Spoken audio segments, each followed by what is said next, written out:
천지 만물을 지으시고 오늘도 살아 역사하시는 하나님 아버지, 세상 가운데서 분주히 살아가는 우리를 잊지 아니하사 지난 한 주간도 지켜주시고 오늘 주일을 선물로 주셔서 하나님께 예배드리게 해주심을 감사합니다. 무한하신 하나님, 우리는 이해할 수도 없는 크신 사랑으로 죄인된 우리를 구원하셔서 생명을 주시고 하나님의 자녀라 칭하여 주심을 감사드립니다. 그럼에도 불구하고 우리는 세상을 더욱 사랑하고 세상의 것들을 더 소중히 여겼습니다.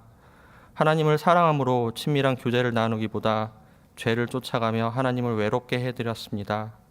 그리고 마음대로 행하며 쌓여가는 죄에 짓눌려 두려움에 떨었습니다. 하나님, 우리의 죄악되고 연약한 마음을 애통하게 생각하며 회개합니다. 이 시간 우리의 두려운 마음을 위로해 주시고 예수님의 십자가 보혈로 우리를 새롭게 하사 3일 만에 살아나리라 하신 생명의 소망을 가지고 이전의 것들을 끊어 떼어 버려버리고 새로운 모습으로 주님의 자녀답게 성령 충만한 삶을 살아갈 수 있도록 하여 주옵소서. 모든 나라의 주인 되시는 하나님, 우리나라와 북한을 향한 크고 놀라우신 계획을 기대합니다.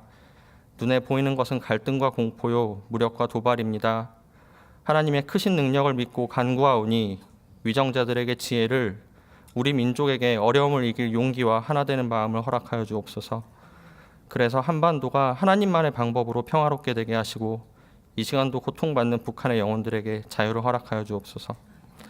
하나님, 또한 양극화가 심해지는 우리 사회와 그로 인해 점점 서로 미워하고 질투하게 되는 연약한 우리를 도와주옵소서. 우리 교우들부터 세상보다 크신 하나님을 올바로 바라보고 나보다 남을 먼저 생각하고 베푸는 마음을 주시고 어려움 가운데에도 절대 낙심하지 않고 새로운 희망을 허락하여 주옵소서. 하나님, 우리 100주년 기념교회를 세우시고 양화진을 지키며 섬김으로 쓰임받게 해주심을 감사합니다. 또한 각 부서와 교회 학교를 통하여 이웃과 자녀들에게 하나님을 알 수 있도록 하는 통로 되게 해주셔서 감사합니다.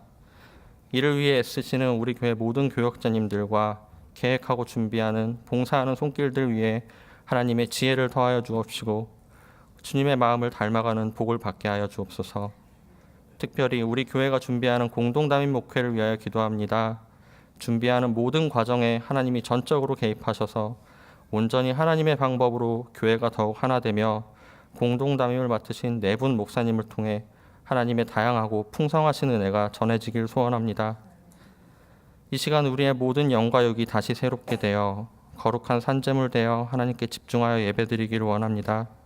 말씀 전해주실 이성실 목사님께 성령으로 충만하게 채워주셔서 말씀 가운데 넘쳐나는 은혜로 우리의 삶도 가득 채워주옵소서.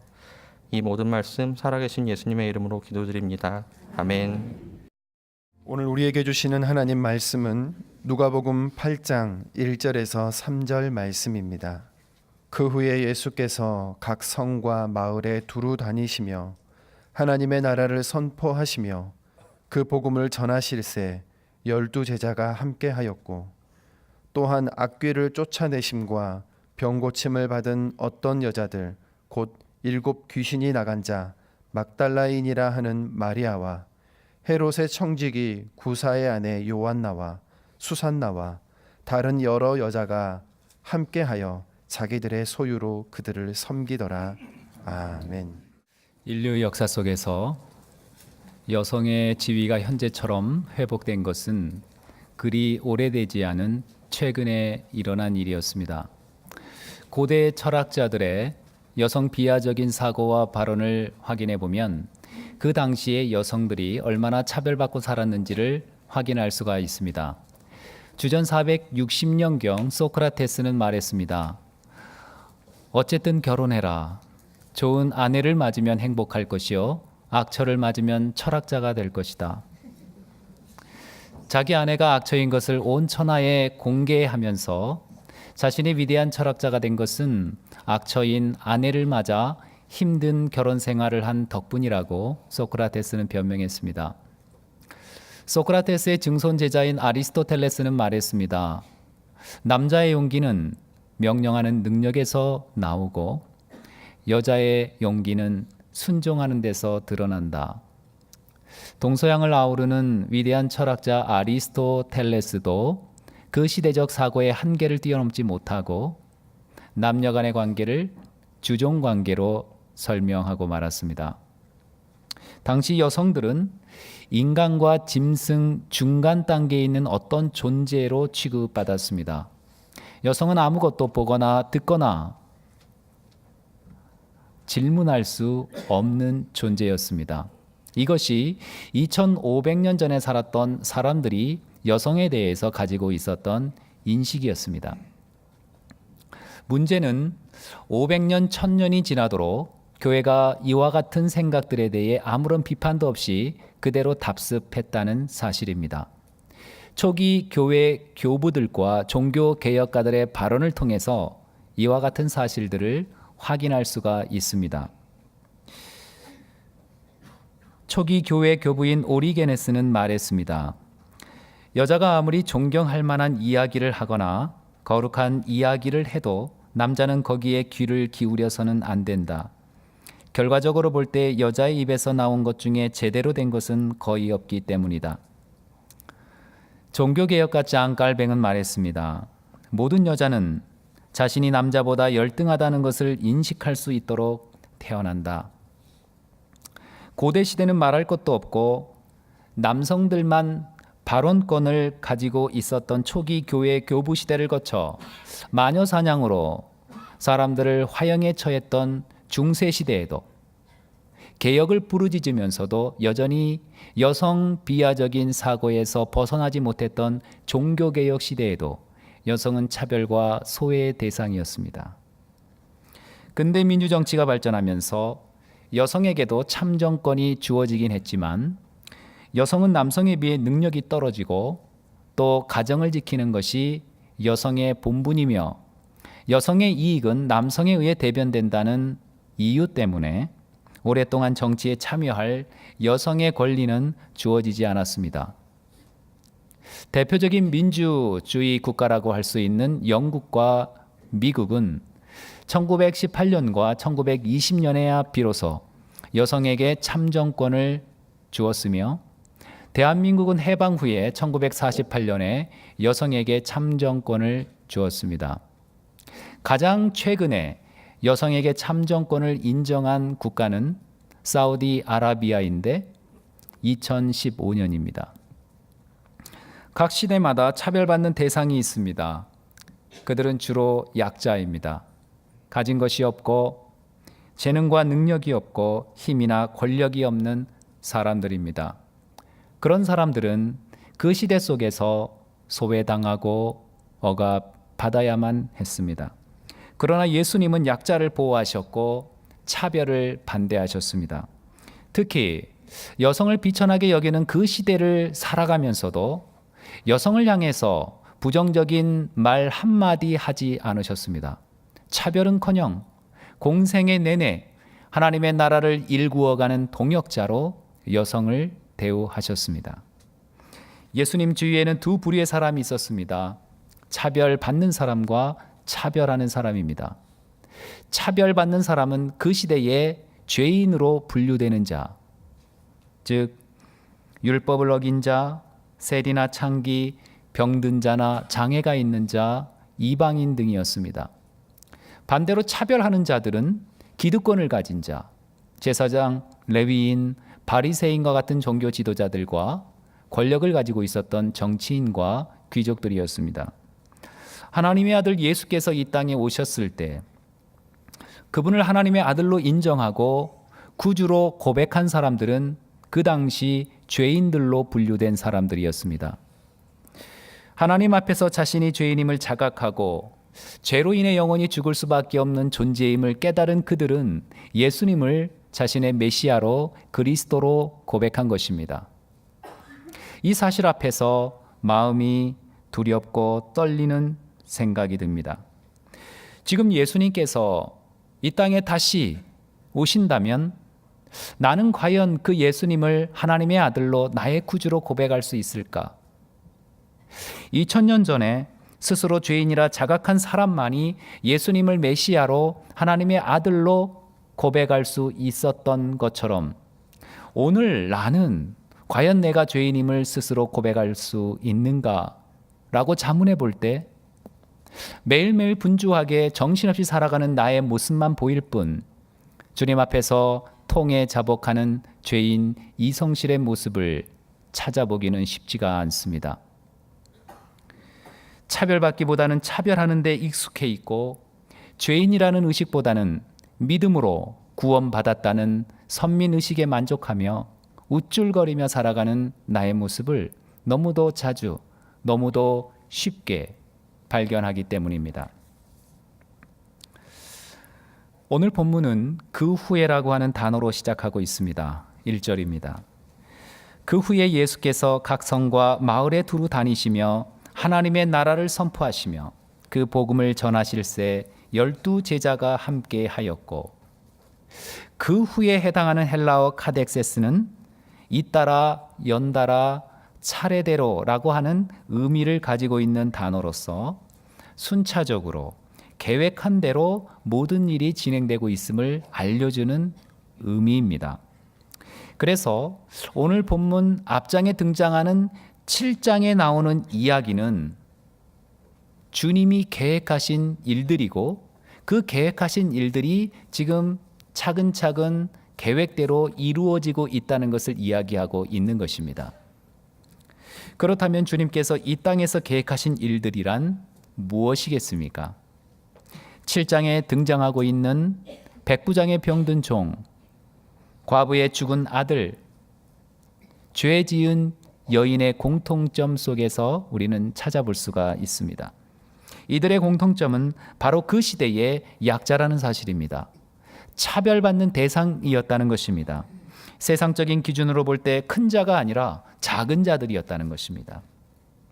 주님은 그 시대의 약자인 차별받는 이들과 함께 하셨고 그들의 친구가 되어주셨고 그들의 삶의 문제를 해결해 주셨습니다. 이것은 주님께서 이 땅에서 행하기를 원하셨던 주님의 계획하심 속에 있는 것이었고 앞으로 주님의 공생애가 어떻게 전개될 것인가를 보여주는 복선 같은 것입니다. 주님은 이 땅에서 하시고자 계획하신 일들을 이루기 위해서 각 성과 마을에 두루 다니셨다고 했습니다. 각 성과 마을에 이 두 단어에서 주님께서는 장소와 지역을 차별하지 않고 계심을 우리는 확인할 수가 있습니다. 여기 성에 해당하는 헬라어 폴리스는 도시로 번역이 될 수가 있는데 이것은 어느 정도 규모가 있는 큰 지역을 의미하고 있는 단어입니다. 반면에 마을에 해당하는 헬라어 코메는 동네를 의미하는 단어로서 그 규모가 작은 지역을 이야기하고 있습니다.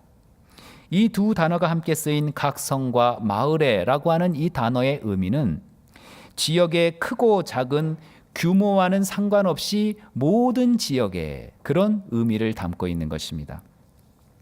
또한 두루 다니다에 해당하는 헬라어 디오듀오 역시 각 성과 마을에라고 하는 어구와 더불어서 방문 가능한 모든 지역을 다 두루 다니고 계신 예수님의 모습을 강조하고 있는 것입니다. 더욱이 디오듀오는 미완료 형태로 기록되어 있음으로 해서 예수님께서 전생애를 통해서 시간과 장소를 불문하고 말씀을 선포하시는 일을 지속적으로 반복해서 그 일을 행하고 있음을 부각시키고 있습니다. 주님은 사람을 차별하지 않으셨습니다. 주님은 지역과 장소를 차별하지 않으셨습니다. 복음이 필요한 사람이 있는 곳이라면 그곳이 어디든지 주님은 그곳에 가셔서 주님의 말씀을 복음을 증거하셨습니다. 예수님께서 각 성과 마을에 두루 다니시며 선포하신 복음은 바로 하나님의 나라였습니다. 하나님의 나라에 대한 개념은 지난 8월 6일 주일 설교 시간에 장재령 목사님께서 잘 설명해 주셨습니다. 하나님의 나라는 이 세상의 크고 작음으로 가치를 규정하고 바라보는 나라가 아닙니다. 큰 교회와 작은 교회, 큰 업적과 작은 업적, 큰 일과 작은 일, 큰 꿈과 작은 꿈, 큰 집과 작은 집, 큰 차와 작은 차, 심지어 큰 키와 작은 키까지 이 땅에서 크고 작음은 사람과 삶을 판단하는 중요한 기준이 되지만 그러나 하나님의 나라에서는 이 세상의 크고 작음의 정의가 무효화된다고 그랬습니다. 이 땅에서 아무리 큰 자라 할지라도 하나님 나라에서 가장 작은 자보다 결코 클 수 없기 때문입니다. 이처럼 하나님의 나라는 차별이 없는, 사람을 사람답게, 인간을 인간답게 존중하는 그런 나라입니다. 주님께서는 바로 그와 같은 하나님의 나라를 선포하셨고 그 하나님의 나라를 이 땅에 세우시기 위해 애쓰셨습니다. 지난 9월 5일 강서구에서 지역주민 토론회가 있었습니다.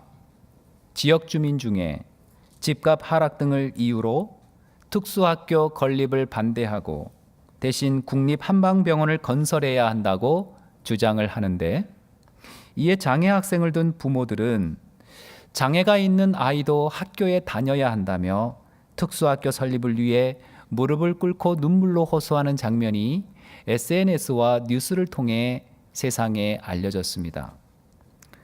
우리나라의 특수교육을 받아야 하는 장애 학생은 올해 4월 기준으로 89,353명에 달하는데, 이 중에서 현재 특수교육을 받고 있는 장애 학생은 이 중 25,789명에 불과합니다. 65.4%가 제대로 교육을 받고 있지 못한 것입니다. 그만큼 장애 학생들은 교육받을 기회로부터 차별당하고 있습니다. 이 때문에 장애 학생을 둔 부모들은 아이들을 위해서라면 수만 번이라도 무릎을 꿇을 수 있다며 특수학교 설립을 위해 눈물로 호소하고 있습니다. 현재 서울 시내 25개 구 가운데 8개 구에 특수학교가 없으며 지난 9월 초에 강북구에 시각장애 학생을 위한 효정학교가 개교한 것을 제외하면 서울에서 특수학교가 문을 연 것은 2002년 경운학교가 마지막이었습니다. 지난 15년 동안 특수학교 설립 계획이 주민 반발에 부닥쳐 무산된 탓입니다. 시대마다 차별받는 대상이 있습니다. 그들은 약자들입니다. 정신적으로, 육체적으로 약한 자들입니다. 태어날 때부터 장애를 가진 사람도 있고 살아가다가 불의의 사고로 장애를 가지게 된 분들도 있습니다. 장애가 차별받아야 할 이유가 될 수는 없습니다. 오히려 보호받아야 할 대상이지 약하다는 이유로 소외되고 차별해서는 안 되는 것입니다. 주님은 각성과 마을에 두루 다니셨습니다. 그리고 사람을 만나셨습니다. 만난 사람들은 한결같이 가난하고 소외되고 병들어 버림받은 자들이었습니다. 사회적 약자를 찾아서 그들의 이야기를 들어주시고 상한 마음을 어루만져 주시고 그들의 삶의 문제를 해결해 주셨습니다. 그렇다면 집값 하락 등을 이유로 장애 학생이 누려야 할 교육의 기회를 빼앗는 이기심의 거룻줄을 우리 그리스도인들은 끊어버려야 하지 않겠습니까? 아이들을 위해서라면 수만 번도 더 무릎을 꿇을 수 있다며 특수학교 설립을 위해 눈물로 호소하고 있는 그 부모들의 간구에 우리 그리스도인들은 귀를 기울여야 하지 않겠습니까?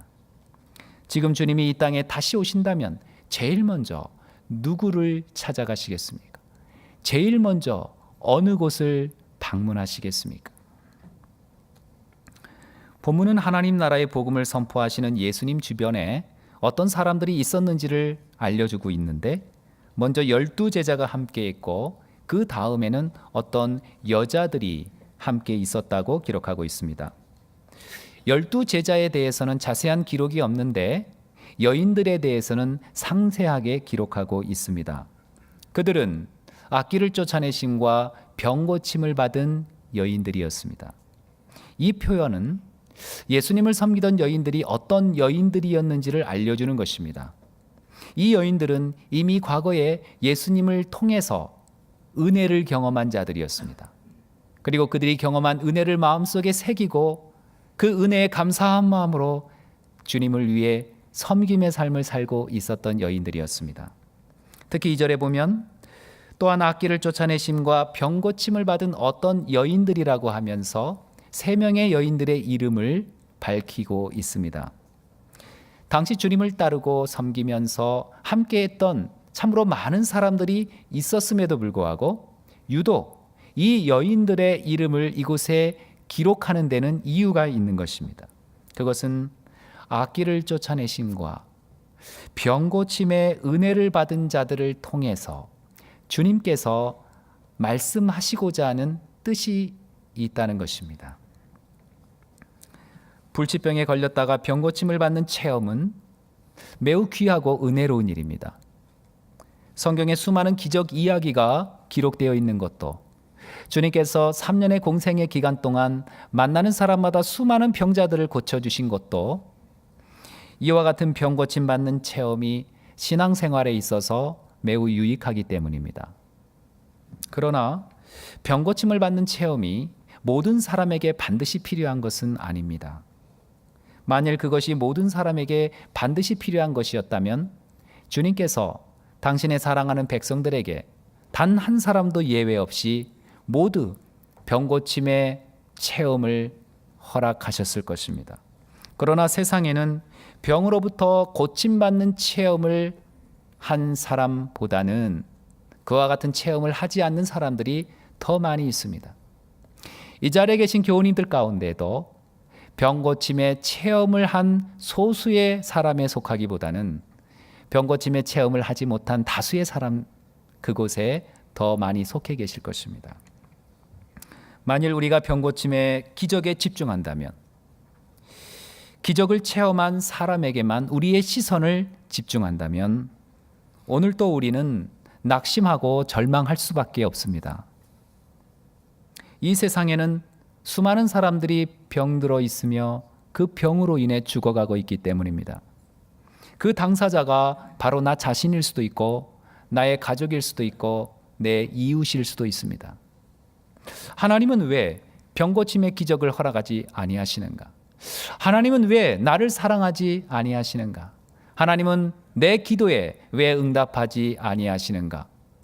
성경에 기록되어 있는 수많은 병고침을 경험한 사람들은 억세게 운이 좋아서 그와 같은 체험을 했고, 나 같은 사람은 운이 없으니 그냥 하늘나라만 바라보며 살면 되는 것인가 생각할 수 있습니다. 하지만 이 문제에 대해서 성경이 일관되게 우리에게 하시는 말씀이 있습니다. 요한복음 5장에 보면 38년 된 병자가 베데스다 연못에 물이 동하기를 기다리는 내용이 나옵니다. 천사가 가끔 이 연못에 내려와 물을 동하게 하는데, 그때 제일 먼저 그 못에 들어가는 사람은 어떤 병에 걸렸든지 낫는다는 믿음 때문입니다. 그래서 이 베데스다 연못에는 수많은 병자들이 모여 있었습니다. 중풍병자, 앞을 못 보는 사람, 다리 저는 사람, 혈기 마른 사람, 불치병에 걸린 사람, 수많은 병자들이 모여서 물이 동하기만을 기다렸습니다. 그런데 주님은 유독 한 사람, 38년 된 병자 그 한 사람만을 고쳐주셨습니다. 그 사람은 운이 좋아서 주님을 만나 병고침을 받았고, 나머지 사람들은 운이 없어서 주님을 만났음에도 불구하고 병고침을 받지 못한 것이겠습니까? 그렇지 않습니다. 주님께서 수많은 병자들을 보시고도 한 사람만 고쳐주신 이유는 주님께서 이 땅에 오신 목적이 병고침에 있는 것이 아니라 이 치유의 기적을 통해 주님이 어떤 분이신지를 알려주기 위함이었기 때문입니다. 주님은 이 세상에 오셔서 가난하고 병들고 소외된 자들, 세리나 창기, 그 시대 죄인으로 낙인 찍힌 이들의 친구가 되어 주셨습니다. 당시 경건한 유대인들은 사회에서 소외된 자들, 그들은 하나님으로부터 저주를 받아 그렇게 생활하는 것이라고 당연시 여기면서 그들과 상종하지 않으려고 했습니다. 그러나 주님은 바로 그런 자들을 찾아가 주셨습니다. 그리고 그들의 아픔과 함께 하셨고 그들에게 복음을 전해 주셨습니다. 주님이 전해 주신 복음은 다른 것이 아니라 자신이 병든 이유, 장애를 가지게 된 이유, 과부가 된 이유, 가난하게 사는 이유, 세상에서 왕따가 된 이유가 하나님의 저주 때문이 아니라는 것입니다. 하나님을 믿는 자는 지위, 고와 빈부, 귀천을 떠나 누구나 하나님의 자녀가 될 수 있다는 것이 주님의 복음입니다. 그것을 상징적으로 보여주는 것이 38년 된 병자가 치유받는 사건이었습니다. 그 사건을 그 자리에서 목도한 수많은 병자들은 자신의 병 고침을 받지는 못했지만 주님으로부터 생명의 말씀을 들었습니다. 그리고 주님을 구주로 영접하고 참 자유와 영원한 나라에 대한 소망을 마음속에 품게 되었습니다.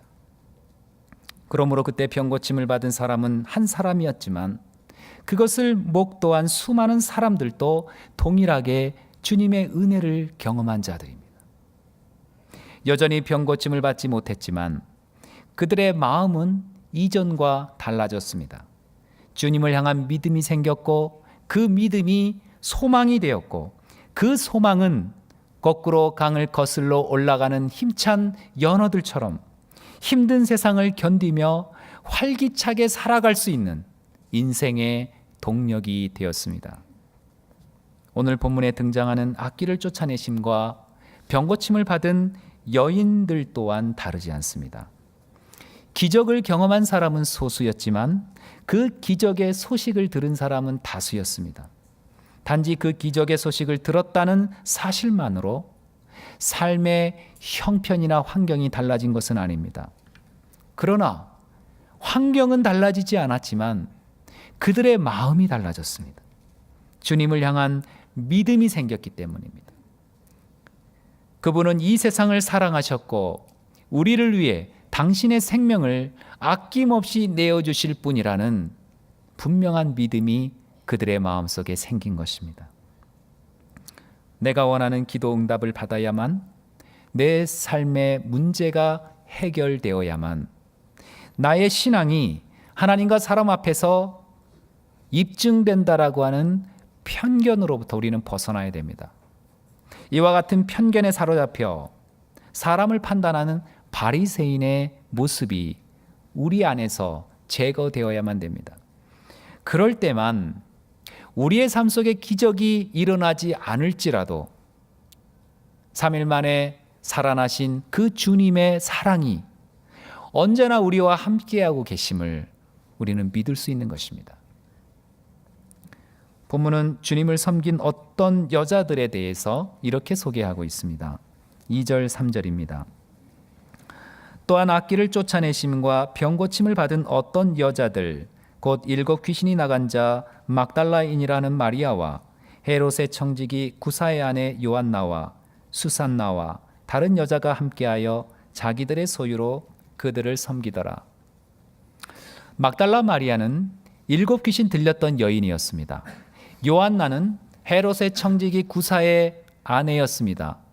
여기서 청지기에 해당하는 에피프로토스는 돌보다, 위탁하다 그런 의미를 가진 단어지만 여기서는 관리, 관료의 직책에 해당하는 이름으로 사용됐습니다.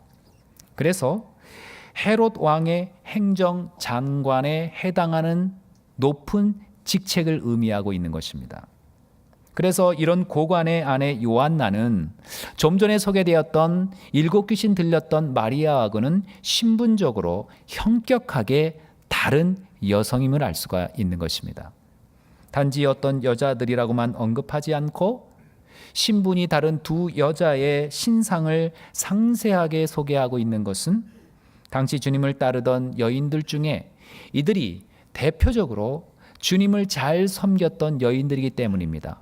그런데 중요한 것은 이와 같은 사실에 숨겨져 있는 한 가지 사실은 예수님을 사랑하고 예수님을 섬기는 사람은 지위 고와 빈부 귀천을 떠나 정말 주님을 사랑하는 사람이었다는 것을 강조하기 위함입니다.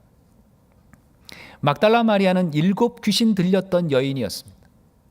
귀신 들린 여인이 얼마나 비천한 여인입니까? 그런 비천한 여인일지라도 반면에 요한나는 높은 신분의 고관 부인이었습니다. 그처럼 지체 높은 여인일지라도 주님을 섬기는데 신분이 중요하지 않다는 것을 이야기하고 있는 것입니다. 가진 것 하나 없는 거지일지라도, 가진 것 많은 부자일지라도 가지고 있는 재물이 중요한 것이 아니라 얼마나 주님을 사랑하고 있느냐, 그 사랑하는 마음이 중요하다고 이야기하는 것입니다. 주님을 사랑하는 마음이 크면 클수록 주님을 섬기는 삶의 열매는 더욱 풍성해질 수밖에 없습니다.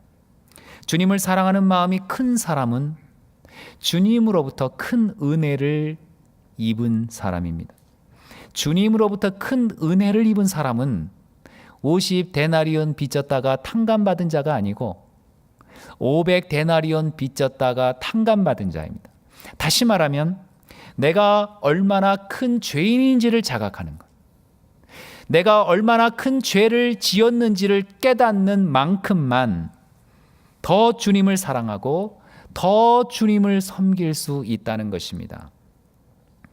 지천에 널려있는 돌처럼 내가 얼마나 비천한 존재인지, 내가 얼마나 보잘것없는 사람인지를 자각하는 만큼, 내 실존의 밑바닥을 철저히 처절하게 경험해 본 만큼 우리는 그만큼만 주님을 사랑하고 그만큼만 주님을 섬길 수 있습니다. 어떤 여자들, 그들은 그 당시 사회로부터 소외되고 무시당하고 버림받았던 여인들이었습니다. 바로 그 여인들을 주님은 찾아가셨습니다. 그리고 그들에게 손 내밀어 주셨고 그들의 상처를 어루만져 주셨고 그들의 삶의 문제를 해결해 주셨습니다. 그 크신 은혜를 경험한 여자들이었기에 기꺼이 자신의 소유로 주님을 섬길 수 있었던 것입니다. 우리는 이 시대 속에서 차별받기도 하고 차별하기도 합니다. 그 차별 때문에 상처받기도 하고 상처 주기도 합니다. 그것이 내가 의도했건 의도하지 않았건 간에 삶에서 마주하는 차별이 우리를 절망의 나락으로 끌어내릴 수도 있습니다. 그러나 이것이 전부가 아닙니다. 우리에게 살 길을 열어주시는 예수님께서 우리에게 찾아오셔서 우리 심령 깊은 곳에 말씀을 주시고 우리의 삶의 문제에 마주하게 하시고 우리로 하여금 그 문제에서 헤쳐나갈 길을 보여주실 것이기 때문입니다. 어떤 여자들이 만났던 그 주님은 오늘 이 시간 우리에게도 동일하게 찾아오셔서 우리를 만나 주실 것이기 때문입니다. 기도하겠습니다. 사랑의 주님, 하나님의 형상을 따라 창조된 인간은 누구나 그 자체로 존귀한 존재입니다. 그래서 보호받아야 하고 사랑받아야 함에도 약자를 차별하고 소외시키는 이 시대의 아픔을 봅니다. 주님, 이 세상에 오셔서 세상의 기준인 크고 작음에 따라 사람을 판단하지 않으시고 사람을 차별하지 않으시고 지역을 차별하지 않으시고 복음이 필요한 곳이면 어디든 두루 다니시며 약한 자, 소외된 자들과 함께 하시고 그들의 친구가 되어주셔서 감사합니다. 지천에 널려있는 돌처럼 비천하고 보잘것없는 존재인 우리를 찾아오셔서 손 내밀어 주시고 상처를 만져주시고 삶의 문제를 해결해 주신 주님의 크신 은총을 기억하며 그 은혜에 감사한 마음으로 살게 주옵소서. 많이 탕감받은 자가 더 많이 주님을 사랑하는 것처럼 내가 얼마나 큰 죄인인지 날마다 깨달아 주님을 만난 어떤 여자들이 자신의 소유로 기꺼이 주님을 섬긴 것처럼 우리도 가난하고 소외되고 버림받은 이들을 찾아가서 그들의 이야기를 들어주고 상한 마음을 어루만져주는 이 시대의 참된 위로자로 살아가게 주옵소서. 예수님의 이름으로 기도드립니다. 아멘.